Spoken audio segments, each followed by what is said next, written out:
Hey, right guys, Trish Mutters Joe here, and today we are going to be doing a character tier list for 20, I think 20 characters from House of the Dragon. So we don't, I mean, I could have picked about 50, I'm sure, but I figured 20 sounds like a good amount. And we just watched episode 10 today, which was a pretty great way to end off the season. I'm excited to see what they do with season 2, which begins filming next year. So we're going to be waiting a long while, but yeah, I wasn't going to do a tier list with this because I'm looking at some of these characters now and I just know I'm going to be pretty bad with some of these names. Like, do keep that in mind. So what I've done is I've got my tract and we got like all the names here, so that makes it super easy for me, which I'm happy about. But yeah, we've got the MVPs, the greats, the really good characters, the characters that exist, and then the terrible characters. And we're starting with these two, the twins. And I'm going to add a new one because people have been saying that these two are either me or my brothers or my twins. People have been saying, why? What was it like filming the scene where I gave the crown to Rhaenyra? So we're just gonna, how do we do this? Add a row above, and maybe just call it like my literal twins. I knew this was going to happen, by the way. I said it in episode 9. I was like, I bet someone's going to say I look like these guys. They can be like a nice pink colour. So my literal twins are going to go up there, obviously. Character-wise, didn't really do too much. I mean, one of them claimed their loyalty to Rhaenyra, which was kind of nice. But they can go up there because I'd feel a bit, I don't know, like I'm betraying them a little bit if I just put them down and they exist, which they would probably be at. But so they got their own tier list. All right, we got this foot fetish guy. Maybe I'll just come up with my own names for these characters because I can't be asked to keep going back and forth. Foot fetish man. Yeah, he gave us one of the most strange scenes of House of the Dragon, which was, like I said, it was a plus and a minus. Plus, we got Olivia Cook's feet. No one's upset about that. Like, whether you want to admit it or not, no one's upset about that. However, we got Olivia Cook's feet in a very strange circumstance, which is, I guess, the circumstance of Foot Fetish Man being able to use her for foot fetish vibes. In terms of a villain, he's kind of like the Littlefinger of the show, which I like. I don't think he's quite as interesting as Littlefinger was based on season 1 of Game of Thrones, but he's decent. I like his cane with is it a moth or a firefly in there? I think it's like a moth. Watching not being it's like a literal anteater or something, but I'm going to put him in a really good. Likability wise, does not go into account with these. Likability wise, he'd be pretty down and terrible, but as a character, I'm intrigued to see what else he does. I don't think he's like incredibly exciting just yet, but he could be that kind of little finger where it's like you never really know what he's up to. I mean, we kind of know where his loyalty lies. I mean, that was pretty obvious, but maybe there's more. We'll see. All right, we got Dilf, is what I'm going to call this guy. Everyone's crush of House of the Dragon, who died way too soon, gone too soon, but not forgotten. As a character, I kind of wish we saw more of him and Rhaenyra. We did get like a little look, and I think it was at 4 or at 5, one of those apps. And then when he did the 10 years later, we got a bit more of him, but then he was dead. He's gone, and what a brutal way to go. But he was pretty good. I'd put him in really good. Maybe definitely more likable than him, but he has way more screen time and is a bit more intriguing than this character was. I think I would have liked to have him around for another episode or two, but I get why they killed him off. It set things more in motion, of course. But all right, what do we call her? I'm gonna call her best accent of the show character. Best accent of the show character exists. She's cool.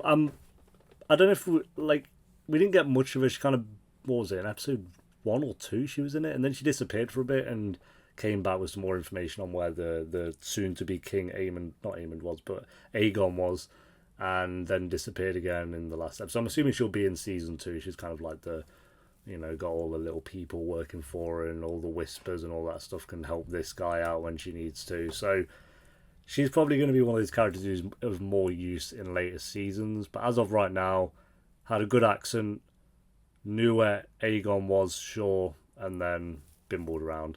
And Daemon didn't want to be with her, which, I mean, technically it's not he didn't want to be with her, it's just more he couldn't really be with her, which is wild. But I mean, do what you gotta do, Daemon.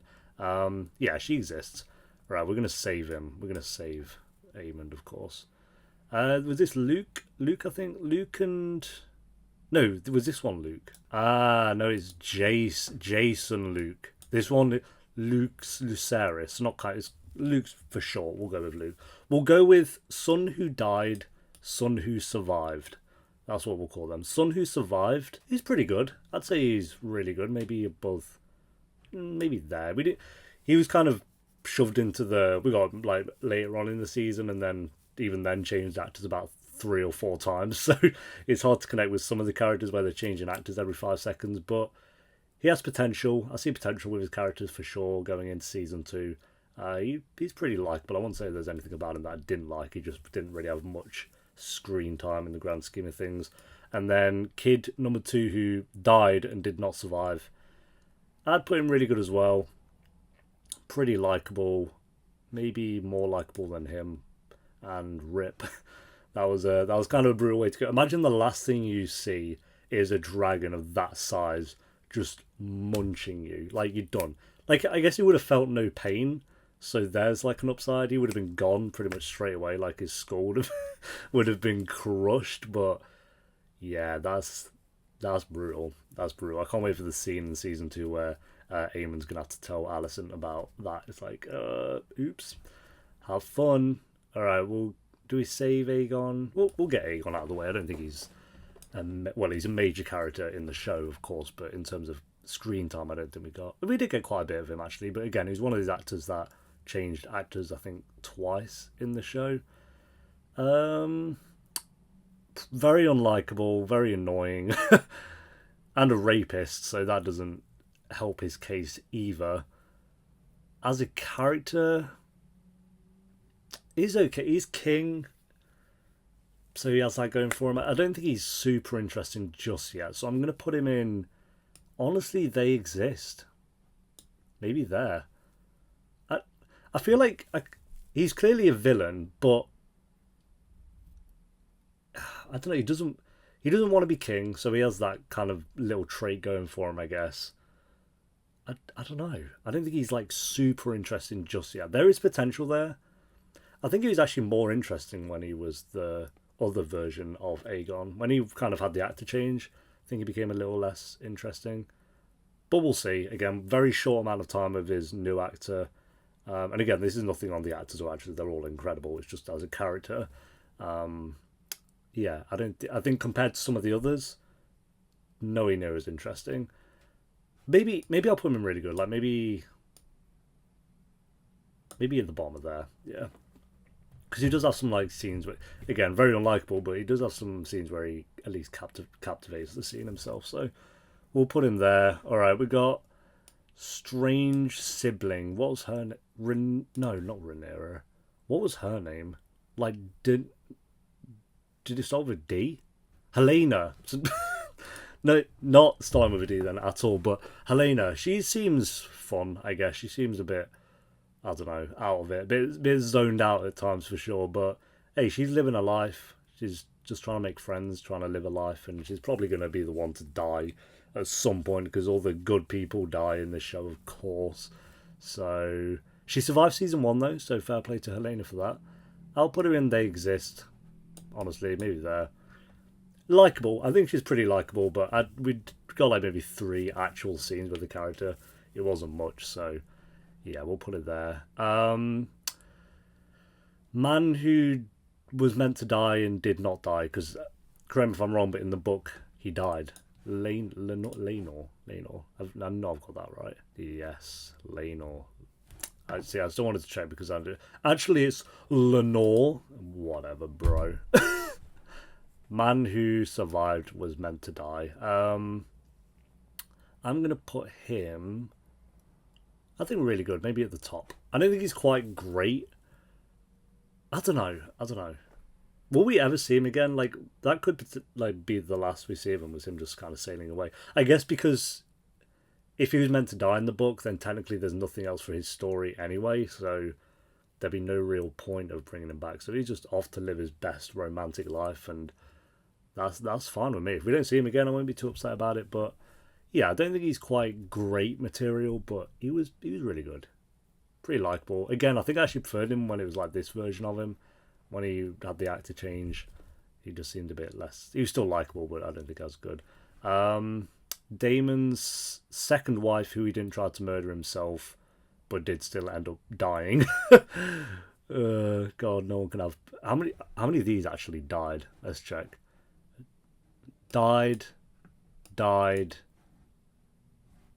died, died. Oh, that's not bad. For a season of like in the world of Game of Thrones, that's not too bad. What, 5 of these characters on here died? Her being one of them. I'd put her in probably really good, maybe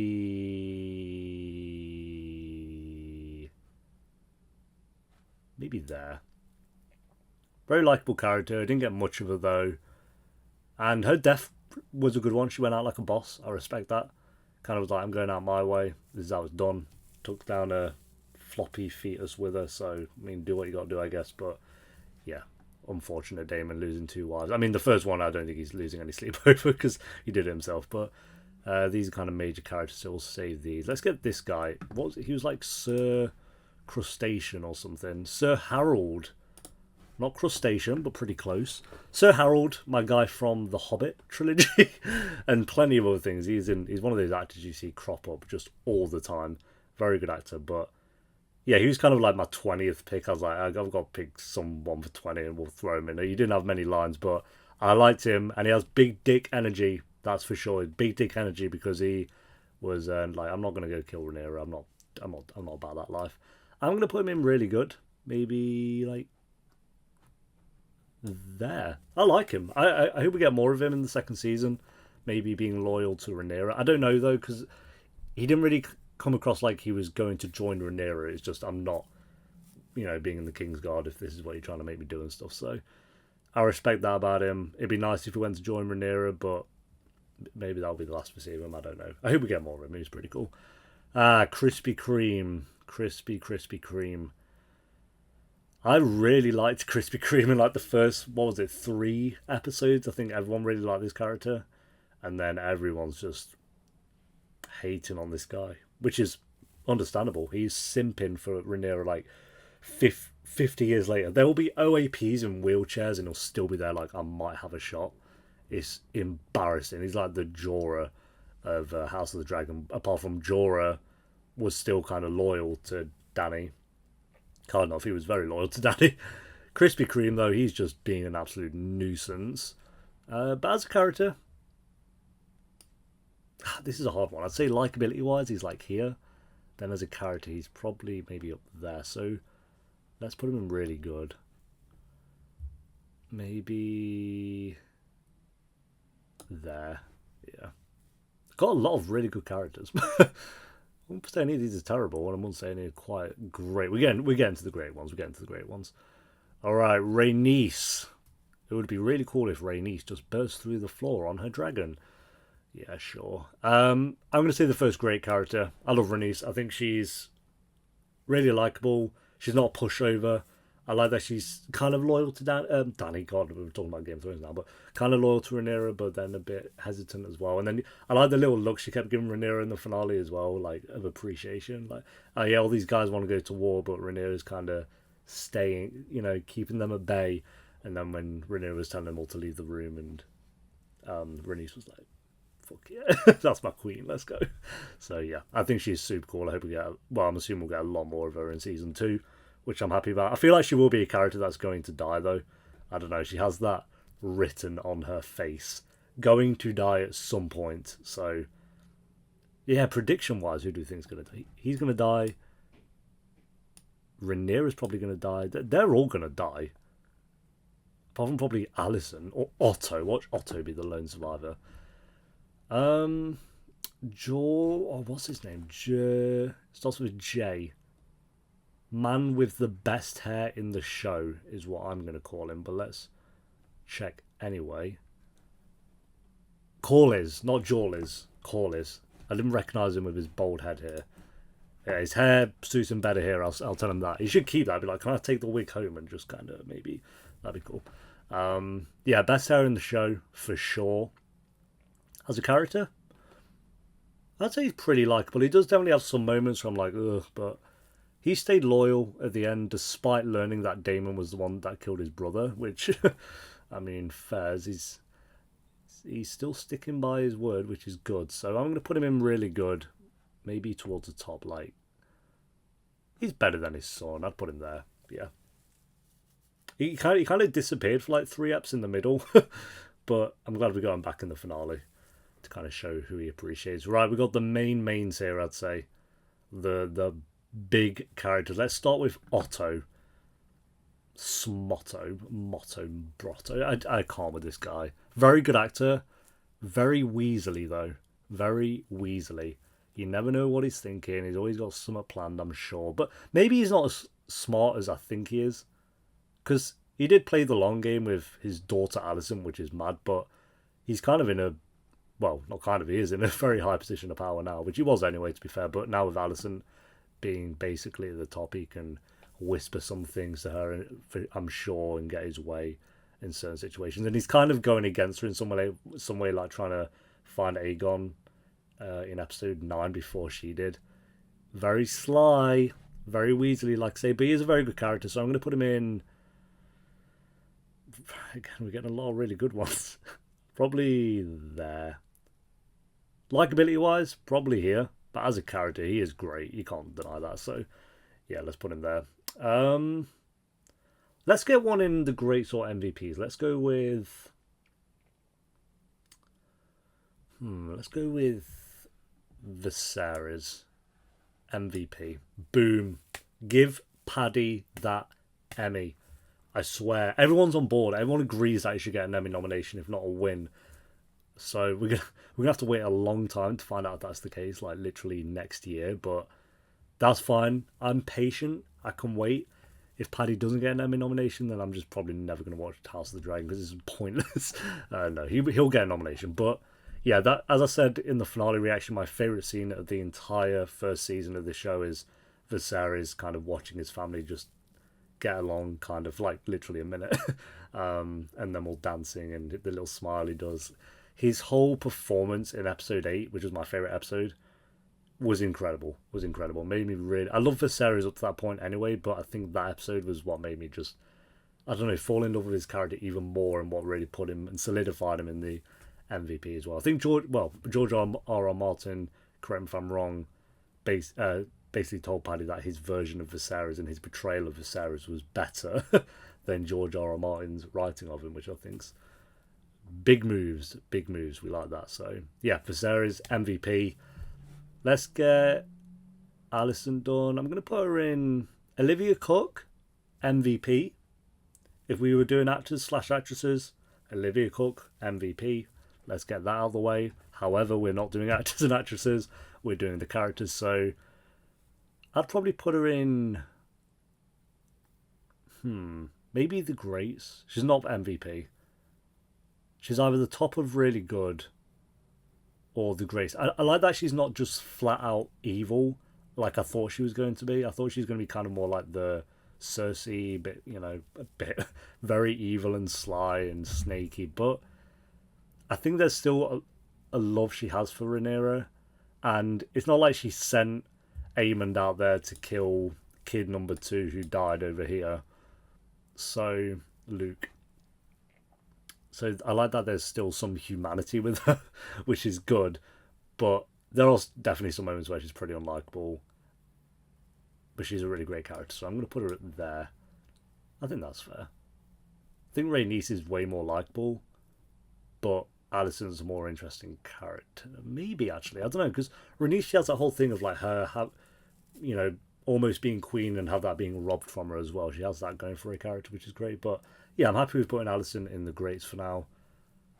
3 big characters left. Let's go with Rhaenyra. I'm going to put Rhaenyra in... Honestly, maybe there. I don't think she's quite MVP yet. Not yet. Very close. Very, very close. That look she gave at the end of the finale, the very last scene, the very last shot, Like, Rhaenyra is very close to getting into MVPs if it goes the way I think it's going to go. Maybe she is just MVP. I don't know. Like, no, though, because I know I'm going to put these two, and I don't think she's quite on that level for me. But Rhaenyra is. I don't know. I'm torn. I'm actually torn with Rhaenyra. I think there are moments where I won't say. I won't go as far as say like she. No, I won't say she's like annoying. I don't know what the word I'm looking for is. She's definitely not annoying. Not even close. Maybe where it's like I don't agree with some of the things she's saying or doing, but then you don't agree with anything any of these characters do, so I can't really back that either. Do I have any reason not to put her in MVP? I think it's more like a feeling. More like a feeling of like I don't feel like she's quite MVP yet, so maybe I'll put her here, but I don't have a reason not to, honestly. I don't have a reason not to. So yeah, let's put her in MVP. Daemon. I prefer Viserys as a character, honestly, but I really do love Daemon. Everyone's pissed. I don't. So many people are pissed at like how they handled Daemon in the finale of him like choking out Rhaenyra. I don't know. I felt like Daemon's always been like that. he's been evil. He is an evil guy. I don't think this idea that Daemon's like this nice, sweet fellow. Yeah, he has moments, sure, where he shows love to the people he cares about, sure, but yeah, this idea that people are like pissed at episode 10 because he choked out Rhaenyra. Don't get me wrong, it was a moment where you're like, oh, Daemon's a prick, sure, but he's always been like a knob. Yeah. But he is an amazing character. Matt Smith doing an amazing job at playing Daemon. I don't really have anything to say about it. He's just entertaining. He's just a very entertaining character to watch for sure. Aemond. From the episode where he got his eye cut out, that scene, I was like, this kid's gonna be cool. He's gonna be a really cool character. And then the time skip had the eye patch when he turned around. He had like that smirk, like not really a Joker smile, but kind of that almost little smirk going on, which I like. His character design, very, very good, and him taking off the eye patch and having the sapphire eye as well was awesome. So I'm putting him in MVP, maybe there. I think, no, Rhaenyra is a way better character. Way better character. I just think he's cooler. I don't know, I really like his character design, and he seems like he'll be a bit more of a threat as time goes on. Like, yeah, he didn't want to kill... Not Luke. Yeah, because he's Jace. So he didn't want to kill him, for sure. I rewatched that scene after, and I was like, you can tell even before that he's like trying to get his dragon under control and stuff. But yeah, he fucked up, and I feel like maybe he's going to get worse and worse as time goes on, which will be cool. But he's a very good character. I like him, and the likability wise, he's pretty down there. But as a character, very interested and very intrigued to see where his character goes. So there we go. That is the tier list. We have my literal twins up here. Of course, they deserve their own little spot up there.